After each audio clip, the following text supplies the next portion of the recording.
Bueno, muy buenas noches. Yo soy Beatriz Eugenia Osa, residente de oftalmología del primer año de la Pontificia Universidad Javeriana, y para hoy hablaremos de queratitis. Para iniciar, empezaremos hablando de algunas generalidades de la córnea. Hay que recalcar que este es un órgano que tiene una función protectora y que ejerce 3/4 partes de la potencia óptica del ojo. Como característica, ella carece de vasos sanguíneos y por lo tanto es nutrida por el humor acuoso y a través de las lágrimas. Es el órgano con mayor densidad nerviosa a nivel del cuerpo humano, por eso se manifiesta tanto con dolor intenso, fotofobia y lagrimeo cuando es lesionada, por muy pequeña que sea esa lesión. Y esa inervación es a través de dos plexos, el plexo subepitelial y el profundo, que están inervados por la primera rama del trigémino. En cuanto a sus dimensiones, la córnea tiene un diámetro de 11.5 milímetros vertical y 12 milímetros horizontal aproximadamente. El espesor central es de 540 micrómetros y hay un mayor grosor hacia la periferia, pero ese espesor varía en cada persona. En cuanto a su estructura, está compuesta histológicamente por un epitelio, una membrana de Bowman, un estroma, una capa de Dúa, una membrana de Descemet y un endotelio. Este es histológicamente la córnea. El epitelio es un tejido que es estratificado, escamoso y no queratinizado, en donde podemos encontrar diferentes células. Entre ellas están las células basales, que son unas células cilíndricas que nos sirven como función de hemidesmosomas. También tenemos células aladas, células escamosas que se encuentran a nivel de la superficie, células superficiales que van a tener unas micropliegues y microvellosidades que son los que nos van a ayudar a la adhesión de la película lagrimal y de la mucina. Y también están las células allí localizadas, las células madre de la córnea, que se van a localizar principalmente a nivel del limbo córneo-escleral, y dentro de sus funciones es que impide al tejido corneal crecer, a los otros tejidos crecer sobre la córnea. Tenemos la membrana de Bowman, que es la que le sigue, que es una capa celular formada principalmente por fibras de colágeno. Continuamos con el estroma, que es la mayor parte de la córnea, aproximadamente el 90% del grosor corneal, y está compuesto por fibras de colágeno que están separadas por proteoglicanos y fibroblastos dispersos. Y esta es esencial para la transparencia corneal. Una de las mayores características es que ella puede cicatrizar, pero no tiene la facultad de regeneración. Después sigue la membrana de Descemet, que es una lámina, como ven acá, individualizada, compuesta por fibras de colágeno, pero unas fibras diferentes al del estroma, y va a actuar como una membrana basal modificada, y esa sí tiene capacidad de regeneración. Y por último tenemos el endotelio, que es una monocapa de células poligonales que mantienen la córnea parcialmente deshidratada, bombea el exceso que nos llega del líquido fuera del estroma. Esa tampoco se regenera, y puede producir pérdida de la transparencia de la córnea ante el edema corneal. Iniciaremos hablando entonces de las queratitis de origen bacteriano. Entonces, iniciaremos con la epidemiología. Más o menos hay una incidencia de 10 a 30 individuos por cada 100.000 usuarios de lentes de contacto. Tiene un riesgo de 1.5% en la vida de aquellas personas que son usuarios de lentes de contacto, y causa el 1% de todas las queratitis.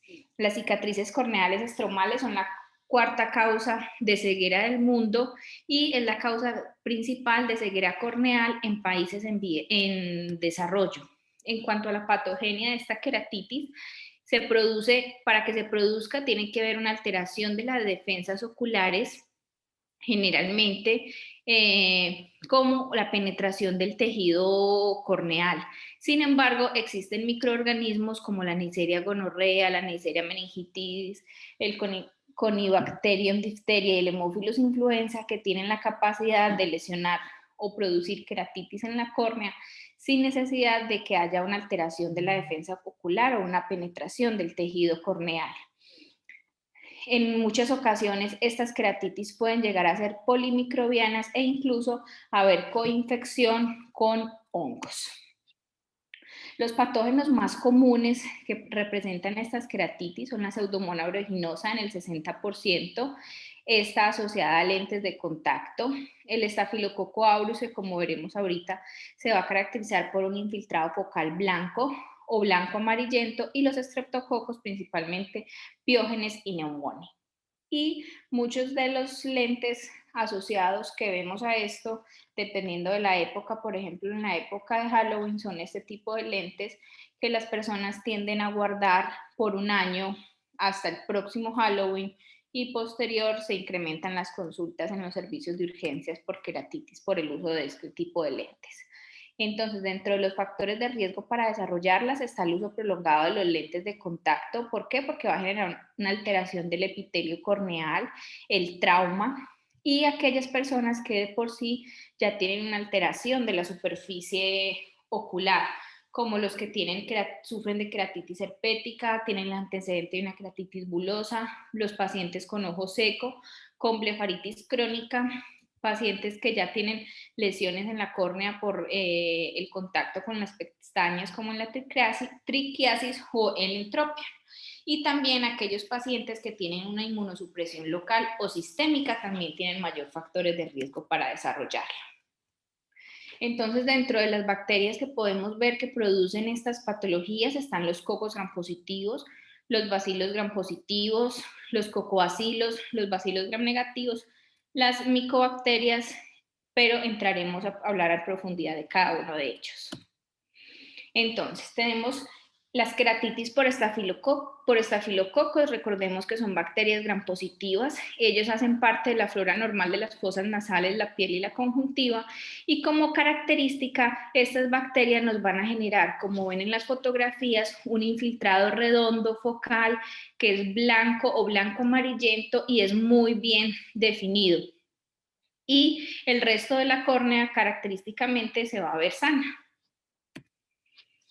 La queratitis por estreptococos, tenemos el estreptococo piógenes, un gram positivo, que es muy común en garganta y a nivel de vagina, y el Pneumoniae, que es frecuente en la flora de las vías respiratorias altas, se asocia a infecciones agresivas, producen una gran sintomatología en las primeras 24 horas, y estos se asocian a que producen un absceso estromal profundo con una marcada reacción en la cámara interior, como podemos ver en la fotografía.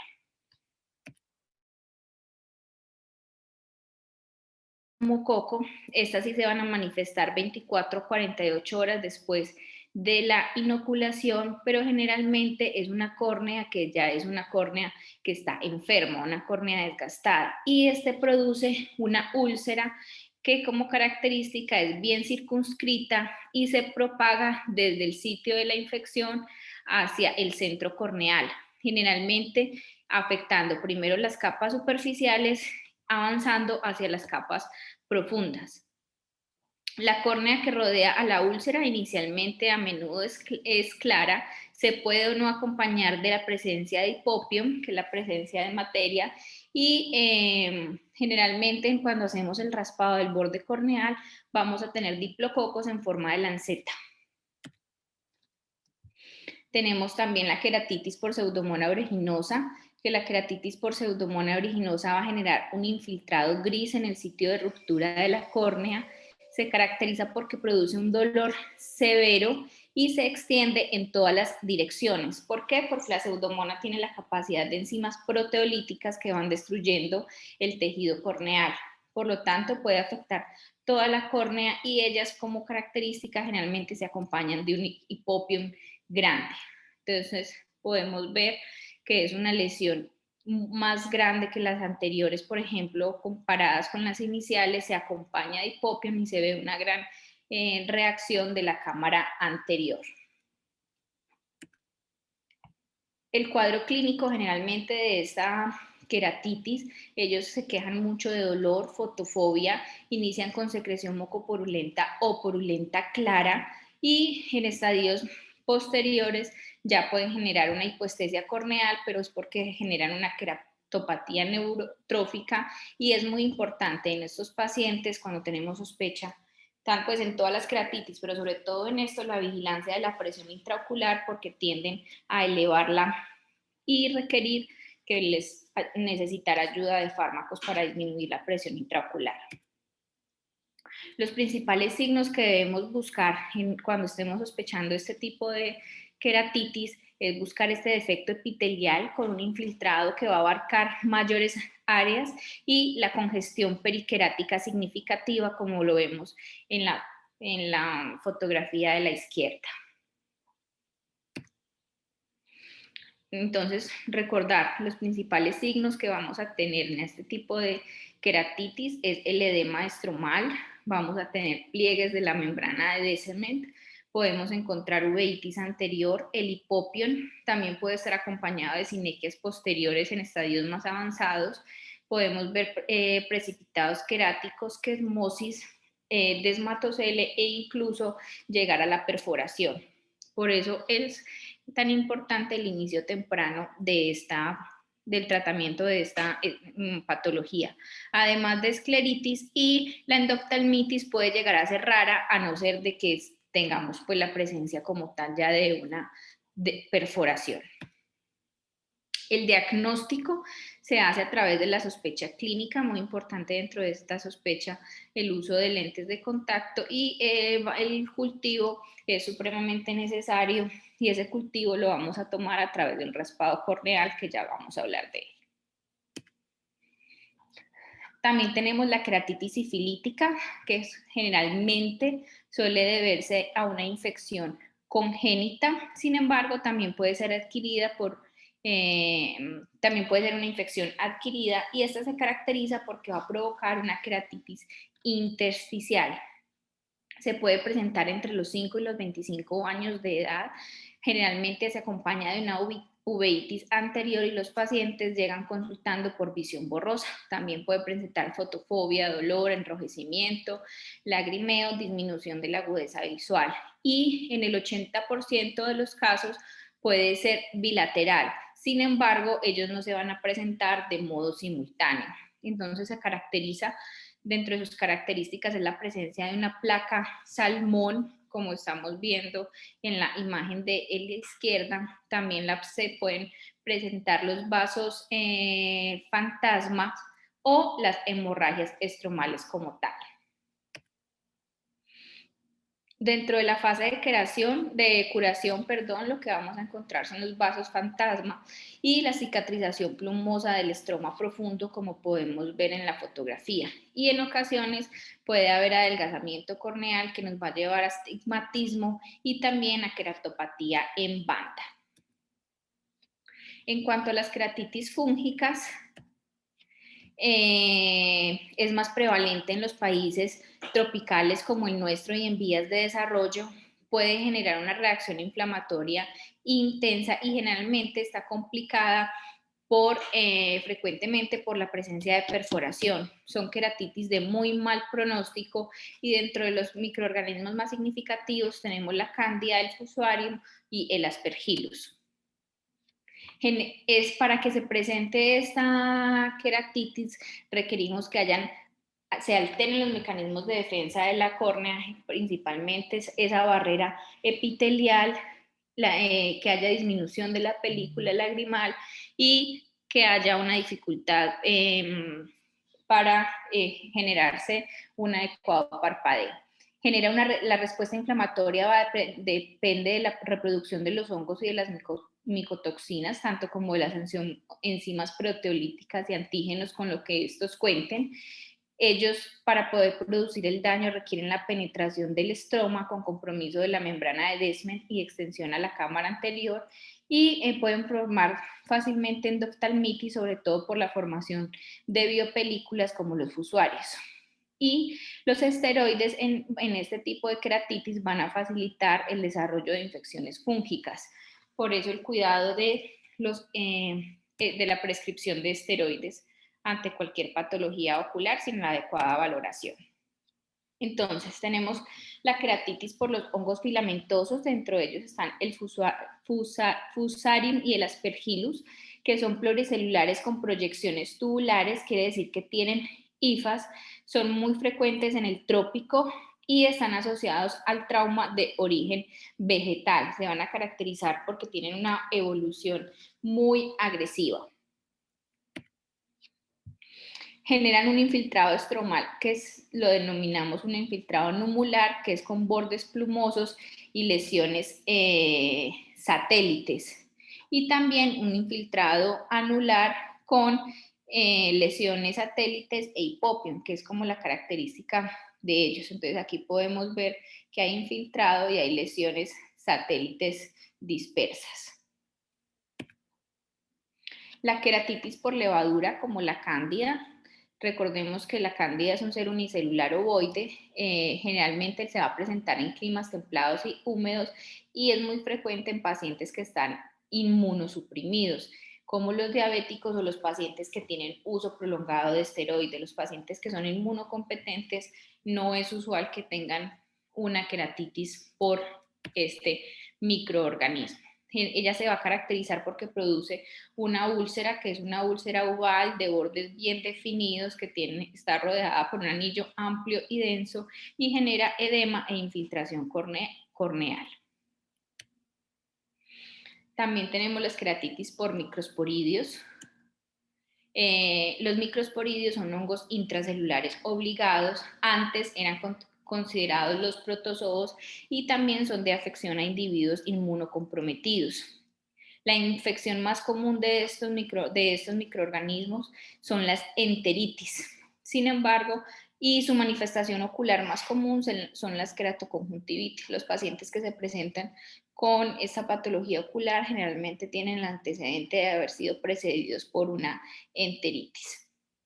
La cantamoeba es el quiste resistente que se transforma en trofozoito, es la que nos va a afectar principalmente.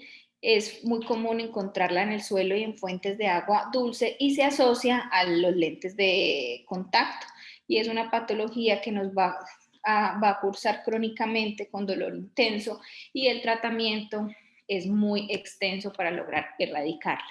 Entonces, dentro de esta queratitis por acantamoeba, ella tiene que, para poder llegar a ser patógena como tal, tiene que generar destrucción del epitelio basándose de su cápside y penetra la membrana de Bowman, genera degradación del estroma corneal y llega a producir una neuritis radial e inocula completamente todo el tejido corneal. Ella genera una apariencia granular y quística, no tanta inflamación estromal como las otras queratitis. Va a caracterizar por la presencia de la neuritis radial y es el nervio de apariencia nodular. Genera compromiso del extremo anterior, también puede generar compromiso extremal difuso o un infiltrado anular temprano con un haz corneal central con una descamación anular. En fases iniciales la superficie es irregular y grisácea y después con la progresión de la enfermedad ya se genera la infiltración con formas de abscesos y lisis estromales precoces como vemos en las fotografías de la derecha. Continuamos con las queratitis de origen viral. Estas queratitis, pues empezaremos hablando de la queratitis por herpes simple.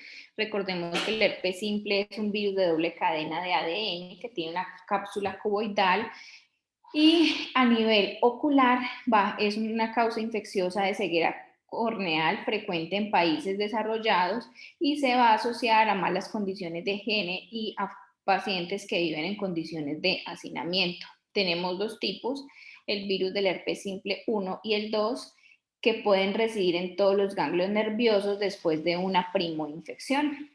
A nivel ocular, la más común es el virus herpes simple tipo 1 y la 2 está asociada a conjuntivitis neonatal, pero por la contaminación a través del canal del parto. Dentro de las queratitis por herpes simples tenemos la queratitis epitelial, que se debe a la replicación activa del virus y va a producir dos tipos de úlceras o de lesiones, las lesiones dendríticas o las lesiones geográficas. Las dendríticas que se van a caracterizar porque hay una opacificación y tumefacción de las células del epitelio, y la geográfica es porque ya esa opacificación y tumefacción van a ser como precipitados o puntos gruesos, mientras que en las dendríticas son grupos estrellados. Se caracteriza por malestar leve o moderado, fotofobia, enrojecimiento, lagrimeo y visión borrosa. Entonces, aquí podemos ver cómo tenemos una ya mucho más gruesa, que sería una úlcera geográfica, y aquí una más leve, que sería una úlcera dendrítica. Y como característica, con la tinción del rosa, ellos van a tener mayor tinción a nivel de su extremo por la replicación viral activa. El tratamiento inadvertido con corticoides en estos pacientes puede favorecer que se extienda la forma de la úlcera hacia una forma geográfica, o sea, una forma mucho más grande de la lesión. Esta queratitis se va a caracterizar porque puede producir hipoestesia corneal, también se va a acompañar de conjuntivitis folicular. Hay que buscar la presencia de lesiones vesiculares a nivel de párpados, también se asocia a un incremento de la presión intraocular y pueden quedar con erosiones punteadas e irregulares tras la curación. La queratitis por herpes simple estromal puede ser una queratitis neurotrófica, donde se va a producir una lesión en sacabocado, como la que estamos viendo en la primera imagen, que ocurre por la falta de inervación corneal como secuela. Y la queratitis estromal necrotizante ya es una ulceración necrótica con infiltración estromal del virus, como lo vemos en las siguientes fotografías. También existe la queratitis por herpes simple estromal inmune, donde hay antígenos virales que quedan retenidos a nivel del estroma corneal, y eso genera que se produzca una cascada de antígeno anticuerpo y se lleva a la producción de opacidades estromales puntiformes y se genere el anillo estromal inmune, que es conocido como Wessely, y una cicatriz estromal anterior. Y también hay aparición de neovasos e inflamación estromal severa, por lo tanto, pues debe hacerse también el diagnóstico diferencial de la queratitis por sífilis. Una de las características es que puede haber la presencia de iridociclitis, y vamos a ver la transiluminación como en las fotografías, y se debe por una inflamación corneal activa con una actividad viral directa que va a llevar a una trabeculitis, y eso me genera como punto final la presencia de parches atróficos en el iris que se traducen como la transiluminación. La queratitis por herpes zóster ya es por compromiso del globo ocular por el virus de la varicela zóster. Generalmente es por compromiso de la rama oftálmica del quinto par. Cuando los pacientes tienen el compromiso del globo ocular por el virus del herpes zóster, pueden o no tener compromiso ocular como tal. Uno de los signos que nos pueden ayudar es buscar la presencia de vesículas a nivel de la punta de la nariz, que es conocido como el signo de Huntington. Los pacientes con este signo tienen más riesgo de compromiso a nivel del estroma corneal. Se da porque aquí hay una invasión directa del virus, genera inflamación secundaria, se caracteriza por vasculitis oclusiva y puede haber mucha reactivación. Ellos pueden producirse una queratitis epitelial aguda, tanto como queratitis numular y queratitis estromal. En cuanto a la queratitis epitelial aguda, afortunadamente la mayoría de los casos se presenta aproximadamente al segundo día tras el comienzo del brote en piel y generalmente es de resolución espontánea. Se producen lesiones muy pequeñas de tipo dendrítico con extremos redondeados sin bulbos terminales que también van a tener tinción con el rosa de Bengala. La queratitis numular es la que se produce días después y se da es porque hay unos finos depósitos subepiteliales que generalmente se acompañan por un halo de turbidez a nivel del estroma y son lesiones que ya van a requerir el uso de esteroide para su mejoría, pero recurren rápidamente si se interrumpe prematuramente el tratamiento. La queratitis estromal representa el 5% de los casos de queratitis por herpes zóster. Generalmente se presenta 3 semanas después del inicio del brote exantemático y ya está acompañada de una cicatrización significativa y responde muy bien a los corticoides, pero tiende a cronificarse. En cuanto a la queratitis por placas mucosas por el herpes zóster, ya es una enfermedad ocular crónica. Afortunadamente es menos del 5% de los casos, se presenta de 3 a 6 meses después de la infección por el herpes zóster y se va a producir una placa que es una placa mucosa que tiñe con el rosa de Bengala y es una placa muy prominente, como la están viendo acá. Se trata con corticoides y acetilcisteína y sin tratamiento, las placas pueden también desaparecer, pero dejen una tenue turbidez difusa en la córnea que empieza a generar dificultades. A nivel viral también tenemos la queratitis por los adenovirus, que está acompañada a las conjuntivitis por adenovirus y se desarrolla 5 a 7 días después de que tenemos el diagnóstico de la conjuntivitis o de los inicios de los síntomas como tal. Y produce una queratitis epitelial que es muy fina, que la vamos a ver solo a través de la lámpara de hendidura y con la tinción de fluoresceína. Son lesiones diminutas que se van a agrupar para formar lesiones más grandes. Además, podemos encontrar también que van a haber opacidades subepiteliales. Es una queratitis que tiende a la cronificación y también se va a beneficiar del uso de esteroides tópicos. Dentro de otros tipos de queratitis tenemos el síndrome de Cogan, la queratitis marginal y la queratitis por exposición. Entonces, el síndrome de Cogan se caracteriza por ser una vasculitis sistémica autoinmune con una inflamación intraocular y disfuncional vestíbulo auditiva. Y esta es la clave para el diagnóstico de esta patología. Se presenta en adultos jóvenes, generalmente el 30% de estos pacientes tienen manifestaciones generales y pues se acompaña de una vasculitis que es multiorgánica.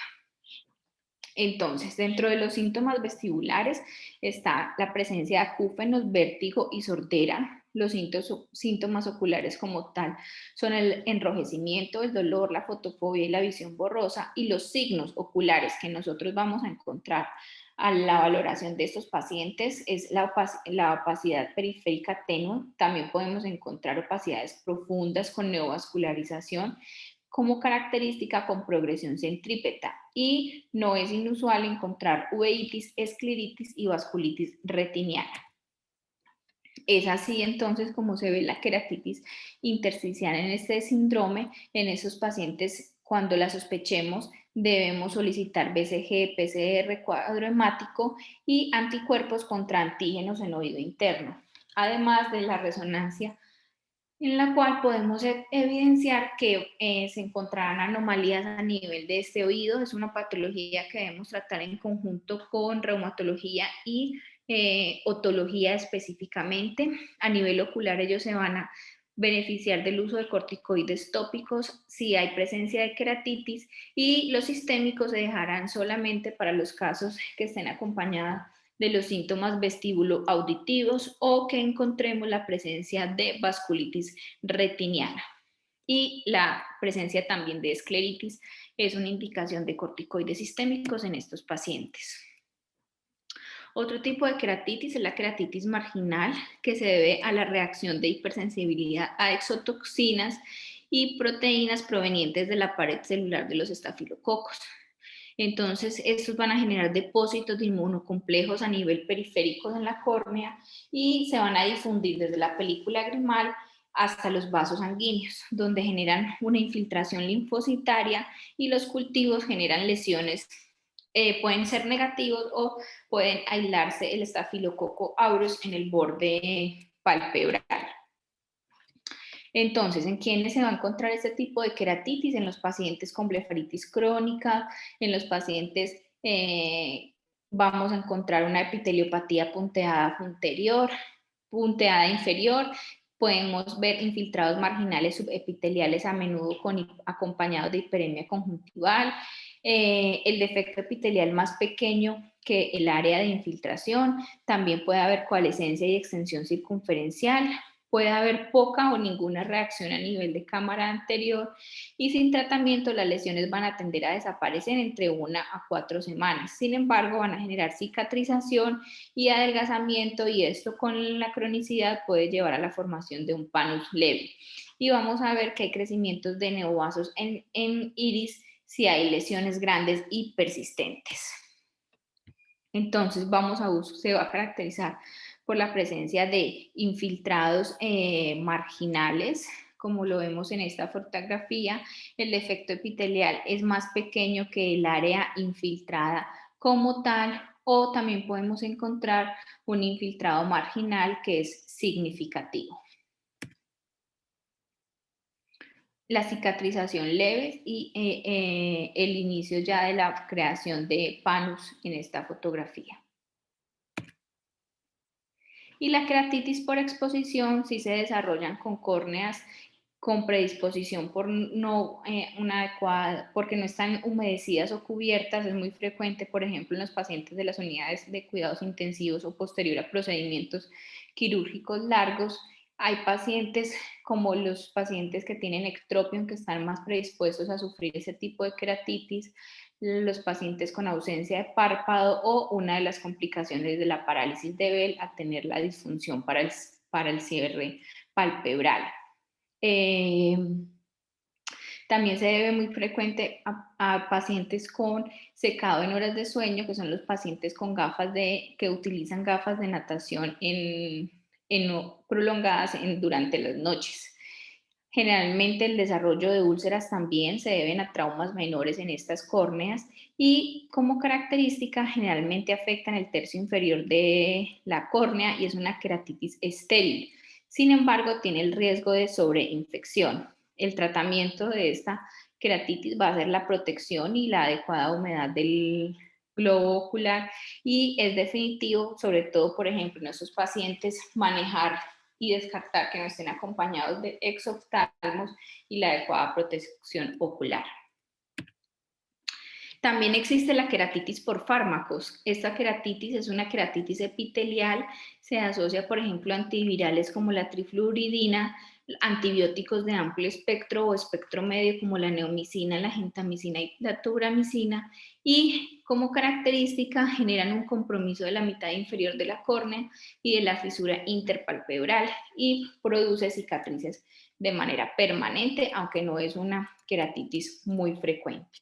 Entonces, ¿cómo vamos a diagnosticar esta queratitis? Pues requerimos valernos de ayudas diagnósticas. Para esto tenemos entonces los cultivos, ellos son positivos en el 60%. En la primera imagen tenemos el cultivo de agar sangre, que es sangre al 5% con un agar nutritivo. Sirve para todos los tipos de bacterias, aerobios y anaerobios facultativos, y generalmente el que va más a crecer allí es el estafilococo aureus. Seguimos con el de la segunda imagen, que es el agar chocolate, que es el que proporciona emina y difosfopuridina.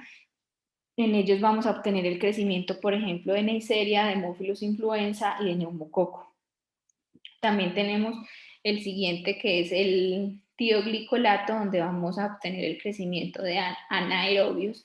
Y por último, el Savara, donde tenemos el crecimiento de hongos y de endocardia. Entonces aquí podemos ver el crecimiento de bacilos gram negativos, aquí gram positivos, aquí cómo se van a expresar las bacterias gram negativas, la presencia de Neisseria Haemophilus influenza.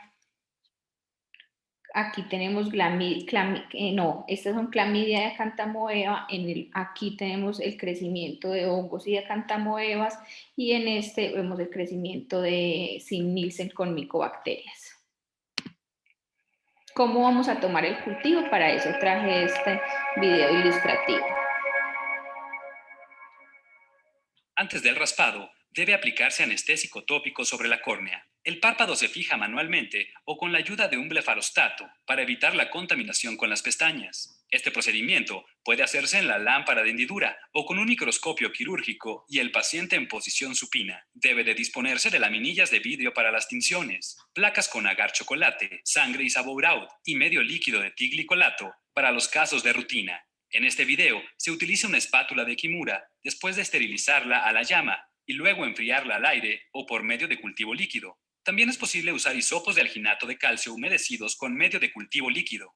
Se raspan con cuidado el infiltrado corneal y los bordes epiteliales. Los primeros raspados se colocan en las laminillas. Después de cada raspado, debe esterilizarse la espátula o utilizar un hisopo de alginato de calcio nuevo. Al sembrar el agar, hay que hacerlo varias veces, formando cada vez la letra C, lo que ayuda a diferenciar el crecimiento de la contaminación. Esto se repite con las otras dos placas de agar. El último raspado se introduce en el medio líquido de tioglicolato, de manera que puede enviarse también para cultivo. En los casos de queratitis refractaria, deben considerarse los cultivos corneales y los frotis repetidos.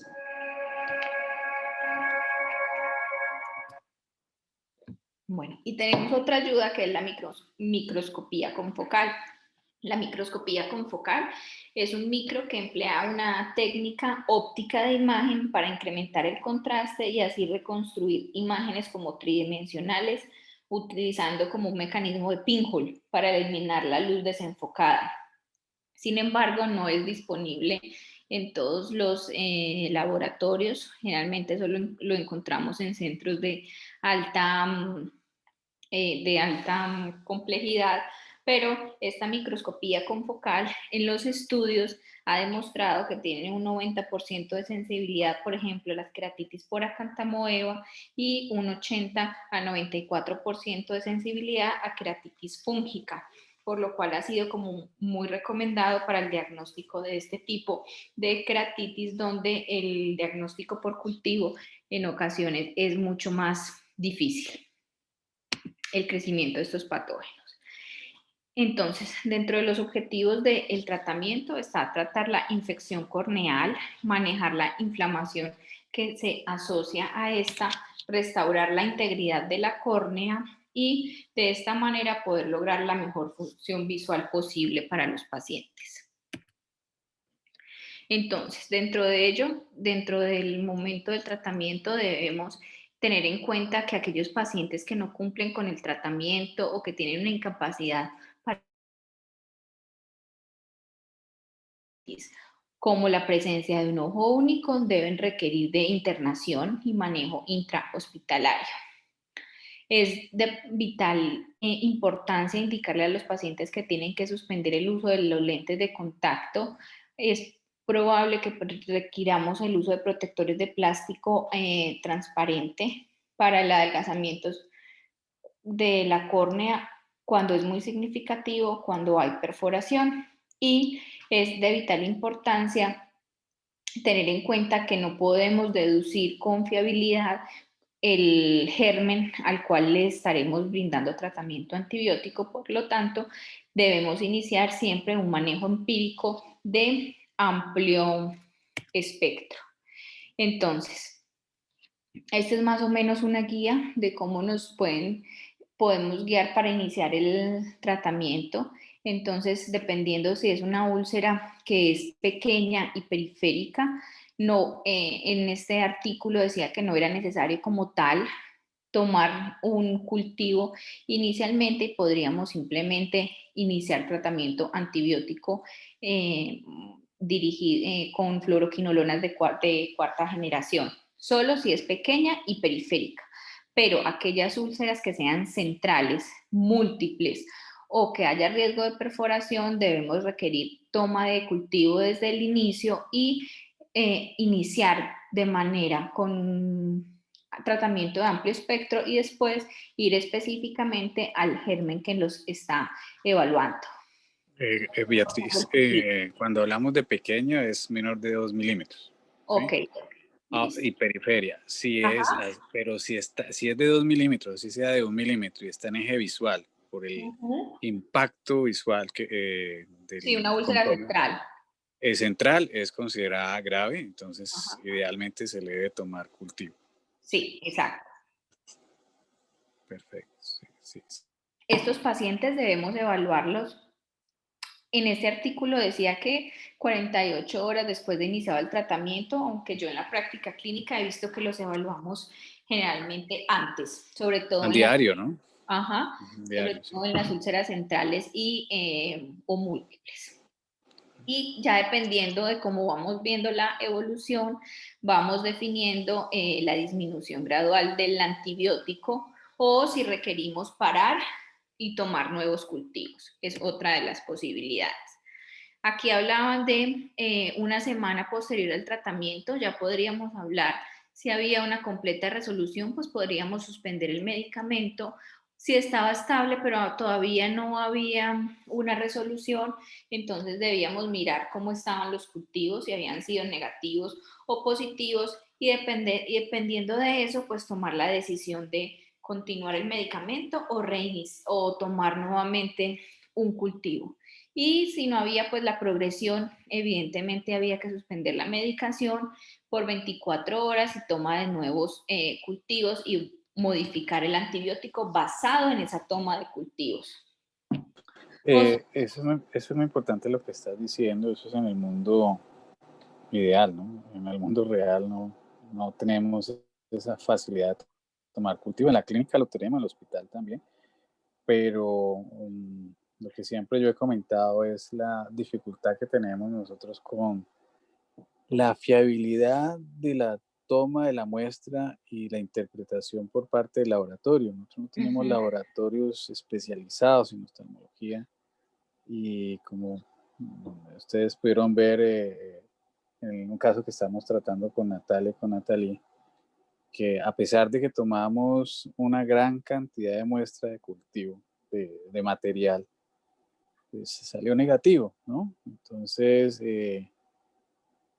pues es difícil. Entonces, sí, lo ideal es siempre tomar cultivo.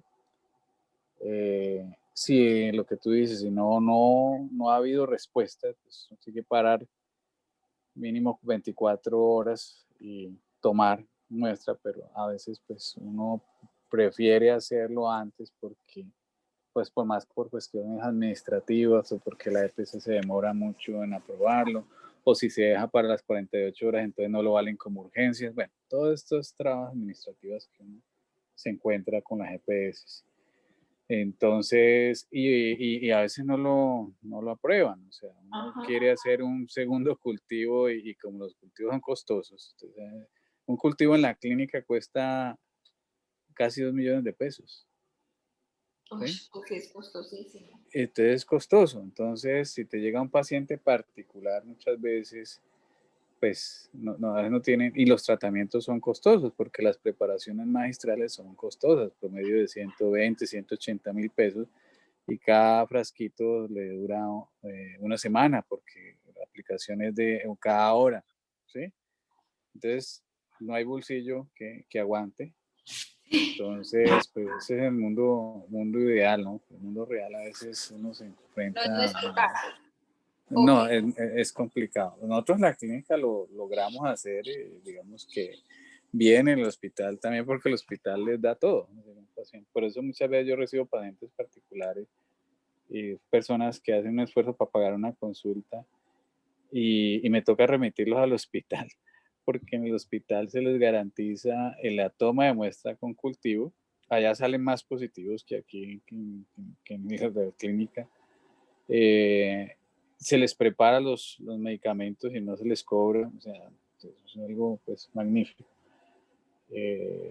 Y acá pues uno pasa trabajos con las EPS y a veces con las ARLs. La positiva es un dolor de cabeza. Entonces, y justo los diapositivos son los que tenemos sospecha de micóticas. Exactamente. Ahorita yo estoy con un caso bien complicado, le hicimos un recubrimiento conjuntival y el paciente se sobó ayer y se reventó todos los puntos. Nos va a tocar llevarlo nuevamente con Natalia a cirugía, a volver a hacer un lavado de cámara anterior y bueno, esperar a ver si crece algo. Hasta hoy no había crecido nada. Ni siquiera me informa, es que ni siquiera formas micóticas ni formas de microorganismo que sugiera bacteriana. Entonces uno tiene que seguirse mucho por la clínica. El problema es cuando te llega la úlcera 15 días después y ya han recibido un tratamiento y llega pues la plasta y pues una melcocha que uno no sabe, ahí uno no tiene ni idea, no tiene cómo saber.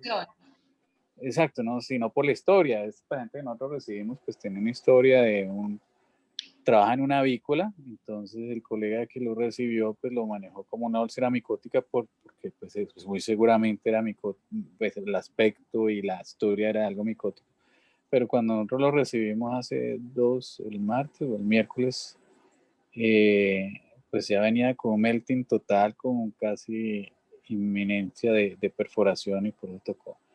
Pero por la historia, por la agresividad y por el hipopión tan severo que traía, pues pensé en algo más bacteriano y por la pobre respuesta al tratamiento antimicótico que el colega le pudo colocar donde estaba, pues no respondió, ¿sí?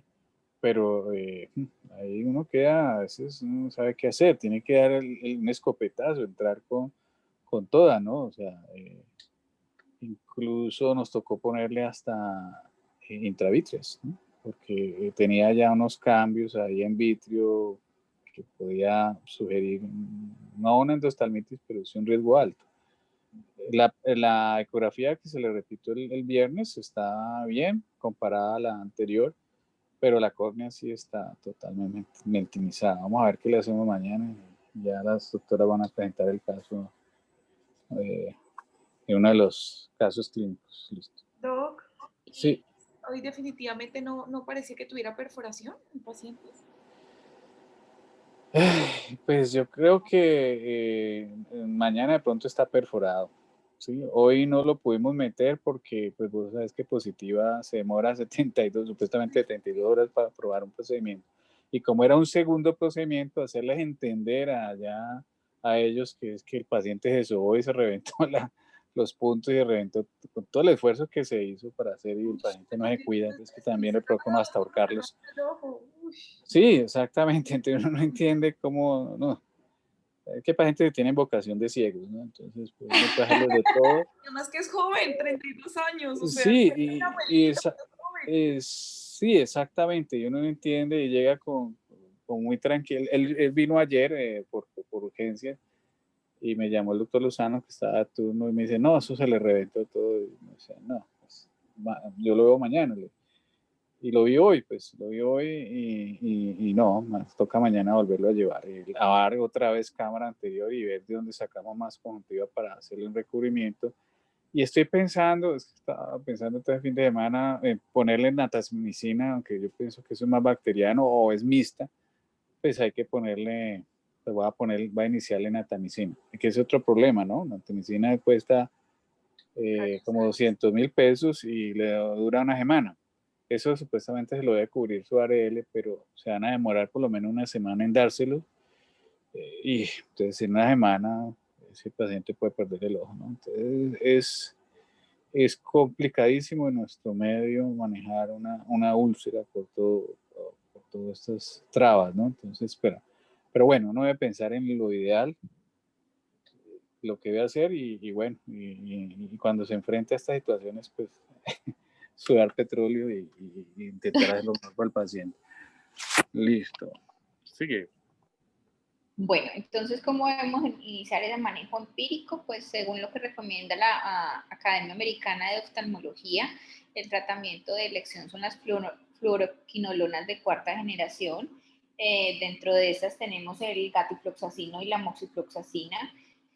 Generan un amplio espectro terapéutico. Ellos tienen una eficacia que según los estudios es comparada al uso de los fortificados, y esto se debe a que tienen un grupo metoxi en el carbono 8 que genera más potencia a nivel de la topoisomerasa 4 y de la DNA girasa. Recordemos que las fluoroquinolonas lo que van a hacer es que van a bloquear la actividad de la subunidad alfa de la DNA girasa de las bacterias a través de la topoisomerasa 2, y también tiene función bactericida rápida y es un antibiótico que va a depender de la concentración. Nosotros tenemos como más representativamente el Kimox y Simaxid, que es gatifloxacina, y también hay reportes, aunque yo no lo he visto mucho, aunque me parecía que lo teníamos disponible, que es el Besivan C. Ese sí lo tenemos, Doc. No lo tenemos en Colombia. Y algo que estás diciendo de que las quinolonas equivalen a las fortificados, pues eso no es tan cierto, ¿no? Cuando salieron al mercado, la primera quinolona que salió fue la moxifloxacina, que fue el Vigamos, Laboratorios Alcon. En los congresos, pues mostraban pues allá el expositor, el speaker de Alcon, mostrando casos de úlceras, así como las que nosotros recibimos, tratadas solo con Vigamos. Pero lo que uno ve en la práctica es que eso no es verdad, ¿sí? O sea, uno comienza a usar el Vigamo, el Simacid, y los pacientes no responden, ¿sí? O sea, algunos mejoran, pero hay otros que no responden. Y muchas veces los que nos llegan a urgencias son los colegas ya han iniciado la moxifloxacina, llámese Kimox, Vigamos, o el Simacid, que es la gatifloxacina que tenemos en el mercado, aunque hay otras, se me olvidó el nombre, Poengatif, que es de laboratorios Poen, pues no, ya vienen tratados con estos medicamentos sin buena respuesta. Entonces, pues sí, uno ve en los libros de la academia, pero yo no voy a decir que las bacterias de nosotros son más suramericanas, más tercermundistas que la de las gringas que responden solo con eso, ¿no? Pero sí, uno debe comenzar, si uno cree que es una úlcera pequeña y está en la periferia y inicia y va mejorando, pues lo deja, ¿no? Si no, pásese a un fortificado, porque uno no va a responder. Los que defienden que la gatifloxacina es porque supuestamente hay menos resistencia, que eso también es discutido. Y es porque en el mercado hay moxifloxacina oral, ¿no?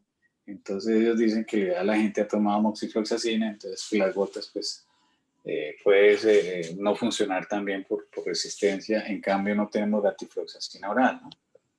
Eso pues no he visto estudios todavía que muestren que eso sea real, pero digamos que los representantes del laboratorio, los de Allergan, siempre le hablaban a uno de eso, ¿no? Es que este es mejor porque no tiene resistencia, pero eso no es tan cierto, ¿no? Eso no, hasta que uno no vea trabajos basados con una buena evidencia, un trabajo bien que muestre, que diga que eso es verdad, pues no podemos afirmar eso, ¿no? Sí. Bueno, aquí también habla pues de la terapia, ellos hablaban de la terapia antibiótica, ellos sustentando que los fluoroquinolonas podrían ser muy similares al uso de fortificados, y aquí están como en esta tablita especificadas las dosis, que yo creo que sí es algo que uno pues no va a memorizar, pero sabe que allí están las concentraciones necesarias. Esa es pregunta de examen, el residente tiene que sabérsela de memoria. No, pero se aprende uno este exacto y se le borran otras 3 cosas. No, mentira, te molesta. No, yo las tengo en un chancuquito. Ah, ¿sí ve? Bueno. Entonces, para saber que están allí, y que simplemente debemos saber a dónde ir a buscarlas. ¿Listo? El tratamiento, ellos hablan de una dosis de carga, una dosis de mantenimiento y ellos plantean un seguimiento a 48 horas. Ellos hablaban de iniciar con una dosis de carga de una gota cada 15 a 20 minutos por una hora y continuar con una gota cada hora en las 24 horas. Y ya en la siguiente valoración determinar la continuidad, si había que hacer cambio de antibiótico, concentración o la frecuencia de uso, o incluso si íbamos a definir el cambio a antibióticos fortificados. Entonces, aquí también es otra tablita en la cual podemos tener, porque no en todos los sitios nos van a generar las diluciones de los tratamientos fortificados. Hablamos de fortificados cuando vamos a utilizar las goticas de cefazolina, de vancomicina, de amica o de trimethoprim-sulfa. Generalmente nosotros en nuestro medio utilizamos banco amica. Y podemos encontrar también allí cómo es esa parte de las diluciones necesarias para poder crear el fortificado. Hay algo que viene en tendencia y es el alto uso de esteroides en el tratamiento de queratitis bacteriana. En este estudio, por ejemplo, fue un estudio que es retrospectivo, que se hizo, que se evaluaron los pacientes en un hospital entre 1999 y el 2015. Y se buscaron pacientes con que tuviesen el diagnóstico de queratitis bacteriana con cultivo positivo y aquellos a quienes se habían administrado dosis altas de esteroides, considerándolo como 6 gotas o más al día. Se encontraron dentro de estos 328 pacientes con diagnóstico de queratitis bacteriana con cultivo positivo y el 50% de ellos recibieron esteroides. Ellos encontraron que la agudeza visual en el momento de la presentación y evaluaron la agudeza visual en el momento de la presentación, posterior, el tamaño del infiltrado y la ubicación. Y consideraron que los pacientes que tenían registro de uso de esteroides tenían mejores resultados. Por lo tanto, ellos concluían que el tratamiento con dosis altas de esteroides se asociaba significativamente con mejores resultados visuales en esos pacientes con queratitis que tenían cultivos positivos en esta serie precisa de casos. En cuanto al tratamiento de la queratitis micótica, tenemos que tener en cuenta en la presencia de los cultivos. Y el tratamiento generalmente va a ser con antifúngicos, con aplicación cada hora hasta que obtengamos una epitelización y 4 veces al día mínimo por 3 semanas. La primera línea de tratamiento para el manejo de la queratitis micótica es la anatamicina, que la anatamicina se va a enlazar a los esteroles en las membranas celulares del hongo y produce un cambio de la permeabilidad de la membrana. Y eso hace que haya salida de los materiales esenciales de estos microorganismos, llevando a su muerte. En la segunda línea de manejo de esta patología está la anfotericina B, que son los polienos, y esta también va a actuar a través de esteroles de las membranas celulares, deteriorando la integridad de las mismas.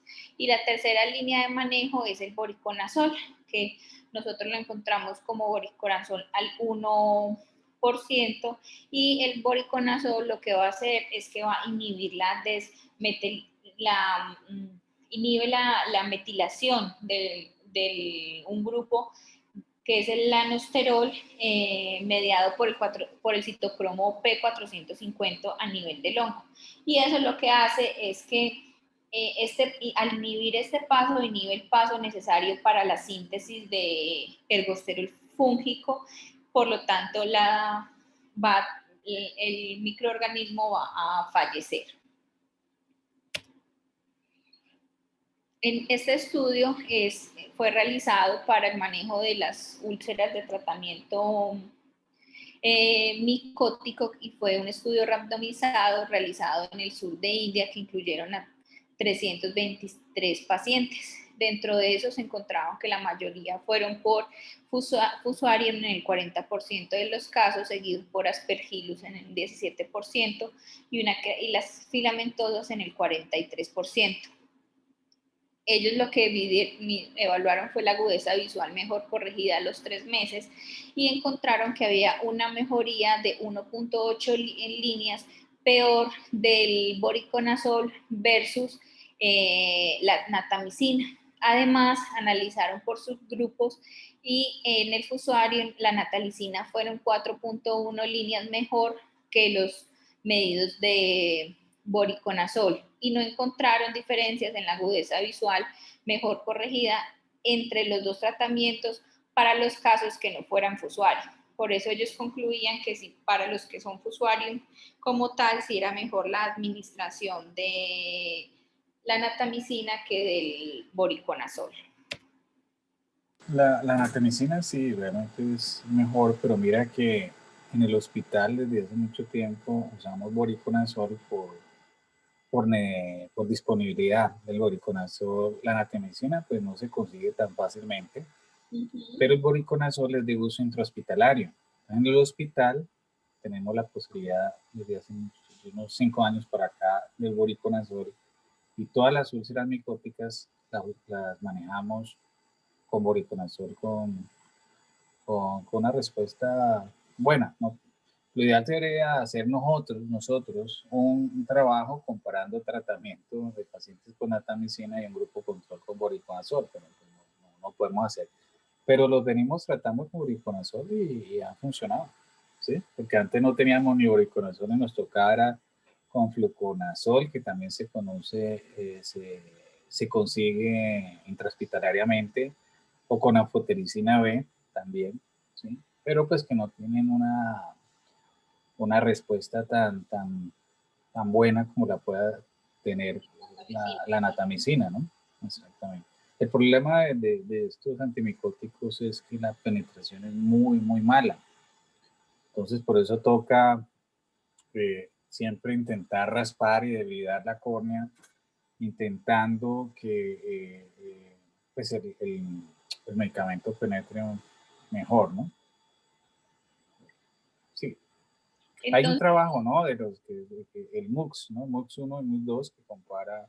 Sí, es parecido. Ya vas a hablar de él. Ese es el que acabo de decir. Sí, el MUX hay dos. El 1, que fue el que acabé de decir, que decía que no había diferencias entre los dos tratamientos para casos que no fueran Fusarium. Que para los que fueran Fusarium sí era mejor la natamicina. Sí. Y después viene el MUX 2, que fueron ya 214 pacientes, dentro de ellos el 30% fueron Fusarium y se evaluó desde el 2010 al 2015. Ellos encontraron 19 perforaciones entre las úlceras por Fusarium, que representaba el 26.4%, y versus el 30.8% en el grupo de placebo. Y el 17.9% en el grupo de voriconazol, aunque este voriconazol era un voriconazol de tipo oral. Entonces ellos concluyeron que las úlceras por Fusarium asignadas al azar a los pacientes que tenían voriconazol oral tuvieron un riesgo menor de perforación o queratoplastia penetrante terapéutica en comparación con los pacientes que les dieron simplemente placebo. Este es el 2. Tenemos entonces el tratamiento para queratitis por acantamoeba. Para la queratitis con acantamoeba, pues lo que está descrito en la literatura es el uso de biguanidas, que el mecanismo de acción no se entiende aún por completo, y dentro de estas biguanidas están la clorexidina y la polihexanida. La clorexidina, que genera una acción bactericida y fúngica, y lo que hace es que tiene una ruptura de la membrana plasmática porque altera osmóticamente la membrana e inhibe las enzimas. Y la polihexanida es la acción amebicida y cisticida frente a acantamoeba. Pero nosotros no tenemos mucha disponibilidad de estos medicamentos. Y tenemos Sí, no tenemos el Brolene ni siquiera en Estados Unidos. El Brolene, que es el guanidine, que se consigue solo en el Reino Unido. ¿Sí? Y lo que nosotros anteriormente no teníamos ni siquiera clorhexidina y nos tocaba también usar keanfotericina B, nos tocaba usar clorhexidina que vendían para tratamiento de piscinas. Imagínate. De piscina. Ya, de piscinas, porque en tratamiento de piscinas también se usa clorhexidina e incluso había un producto que creo que todavía existe, que usaban los odontólogos para enjuague bucal, que eran de clorhexidina y uno tenía que envasar eso. Imagínate las dificultades que había. Hoy en día creo que Evolucia tiene disponibilidad de clorhexidina en preparación magistral, ¿no? La acantamoeba es de las cosas más, primero, diagnosticar más difíciles y más por historia clínica, usuarios de lente de contacto que se metieron a un río o a la piscina, pues con el lente. Y yo he tenido tuve un caso, que pronto ustedes lo van a tener la oportunidad de ver, que fue bilateral por usuario de lente de contacto y se aplicaba gotas anestésicas escondidos. Era un auxiliar de enfermería de pediatría de unas clínicas de aquí de Cali. Y llegó con acantomoeba bilateral. No la pudimos diagnosticar, pues porque no pudimos hacerle biopsia, pues por todos los problemas administrativos, pero clínicamente lo era. Terminó en trasplante bilateral, ya lleva 3 trasplantes de un ojo, 2 en uno, ya perdió un ojito, pues soy NPL y le tengo pues solo un ojito que lo logré pues que respondiera medio al tratamiento. Y él le trajimos tenía un familiar en Londres y a través de ese familiar tuve que mandar unas fórmulas y comunicarme allá con el Will Ice, que es donde lo preparaban allá. Y lo más chistoso es que es barato. O sea, en esa época, estoy hablando de hace unos 4 o 5 años, valía como 5 libras, una cosa así. Y era más costoso el envío. Un envío. Entonces nos mandaron varios frascos y bueno, eso hizo parte del tratamiento para acantomoeba de ese caso en particular. O sea, si es un dolor de cabeza, la acantomoeba, pues, y hay que tratarlo con lo que uno tenga a mano. Y tengo la de otra niña, esa sí fue de más de unos 10 años, que han llegado yo aquí,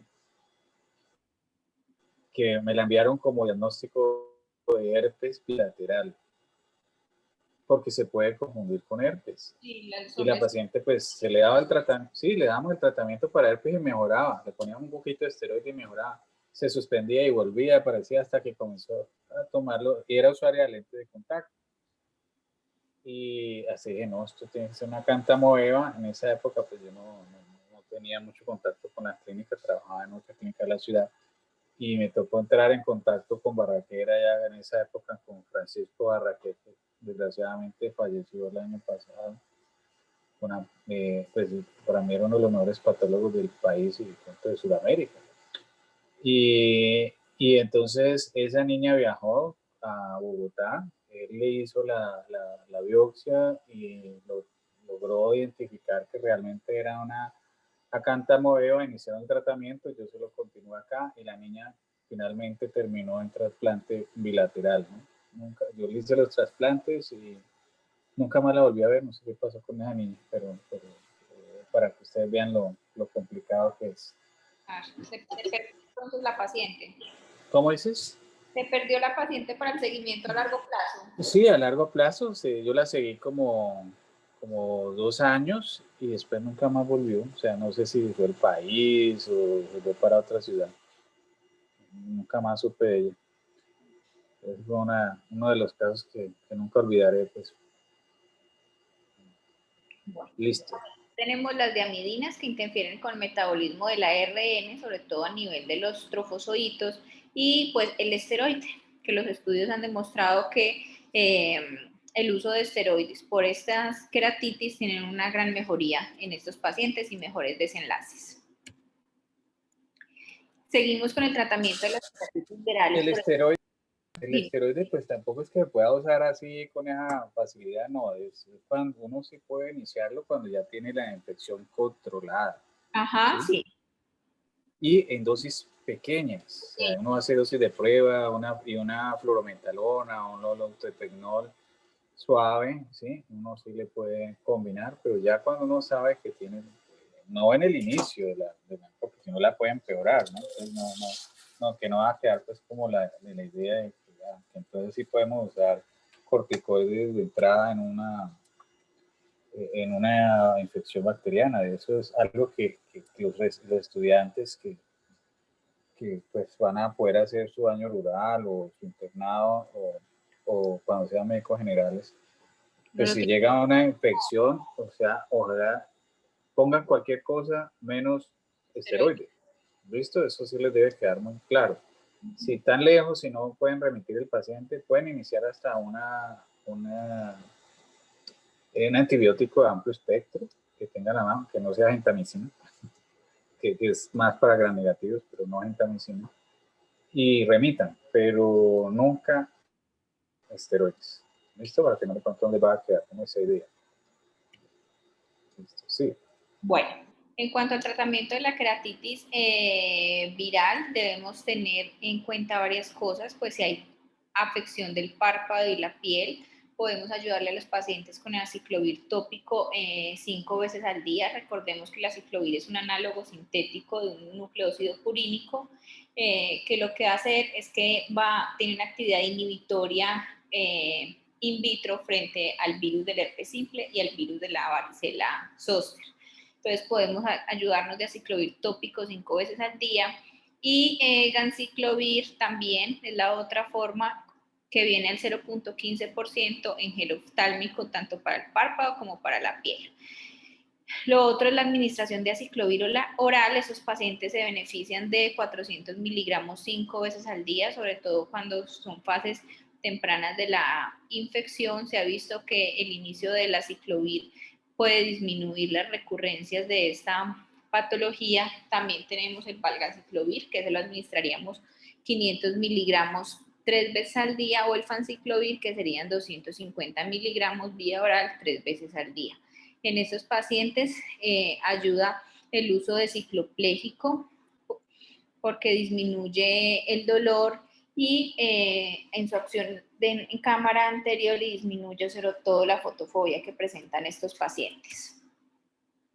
En el tratamiento de la keratitis viral por herpes zóster oftálmico, entonces tenemos también el aciclovir. En otras partes está la disponibilidad del fanciclovir y también tenemos el valaciclovir. En inmunocompetente se recomienda la administración de 800 miligramos vía oral 5 veces al día, y en aquellos que sí están inmunodeprimidos, pues lo ideal son dosis más altas de 10 miligramos por kilogramo cada 8 horas 5 veces al día, con el fin de que prevengamos la reactivación. Y en esos pacientes pues es muy necesario vigilar los signos de toxicidad, sobre todo cuando estamos generando tratamientos intravenosos como la toxicidad renal y neurológica, aunque lo bueno es que esa toxicidad asociada es reversible.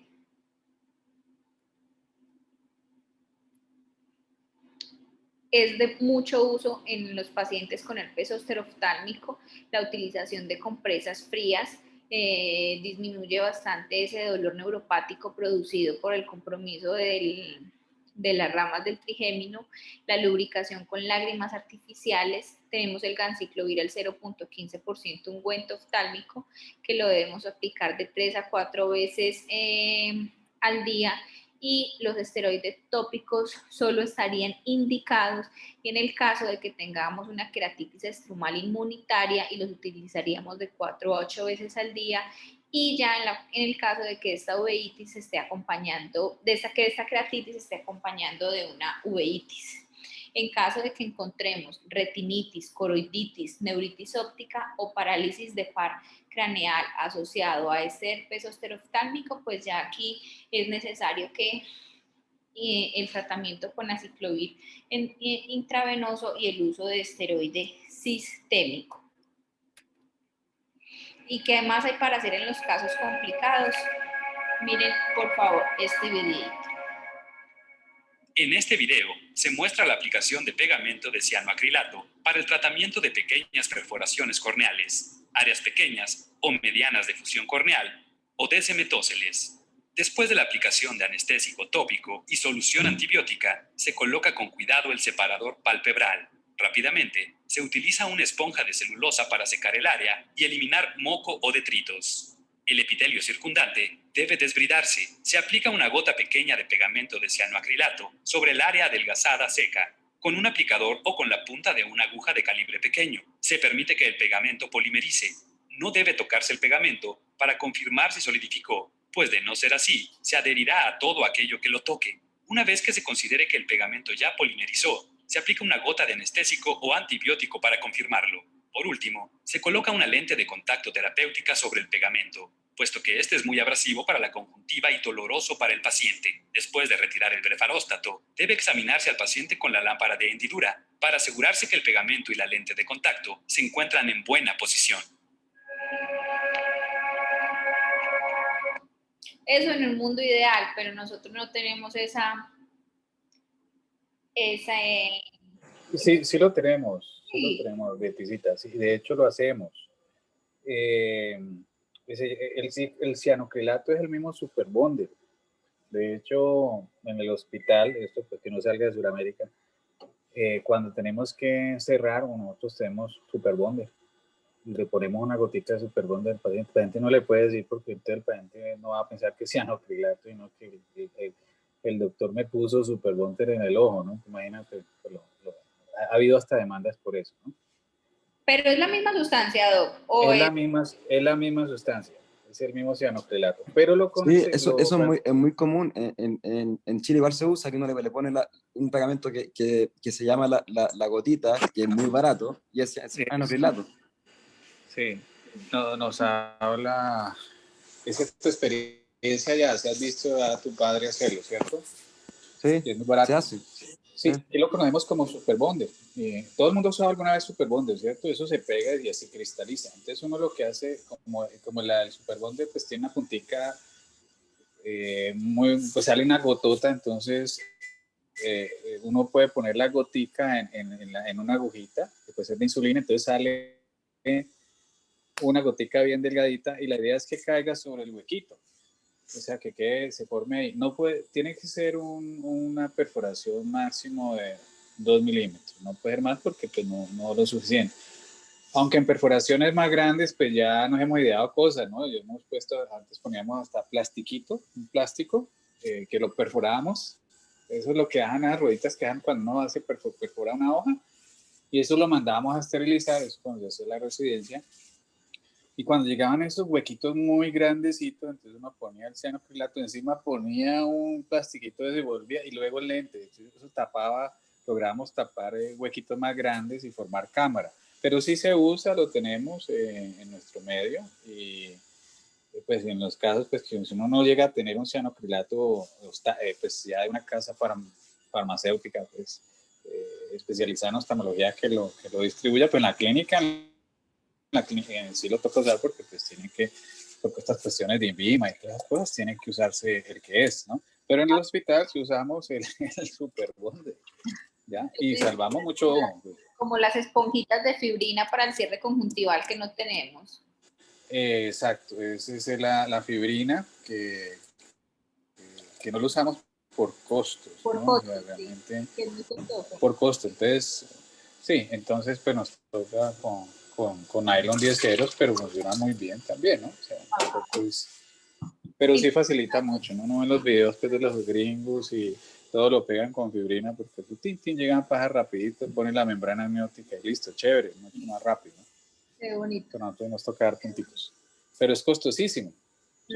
Y poquito. Entonces, pues, por decirte, no sé cuánto debe estar costando, pero hace un tiempo que lo usamos, hace algunos, también una vez que nos trajeron unos de prueba, hicimos una jornada de pterígenos con ese, se me olvidó el nombre, había que mezclarlo, ¿sí? La fibrina para que se activara con otro componente, una enzima, Y uno tiene unos minuticos nomás para usarlo porque si no se pega, ¿no?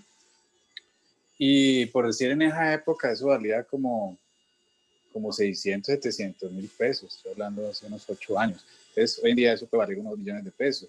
Para un terigio, entonces, pues imagínate, no, porque vale más lo que paga, pues para decirte, una EPS paga 50 mil pesos por un terigio. Eso es lo que le pagan a uno de unos horarios, para que ustedes vayan dando cuenta, ¿sí? Y le vas a hacer el terigio con cianoxilato, perdón, pues no tiene sentido, ¿no? Entonces, y así fuera particular, tampoco justifica. A menos de que tengas una jornada de varios terillos en una mañana y eso se puede aprovechar, digamos, para varios pacientes, ¿sí? Eso sí se puede hacer.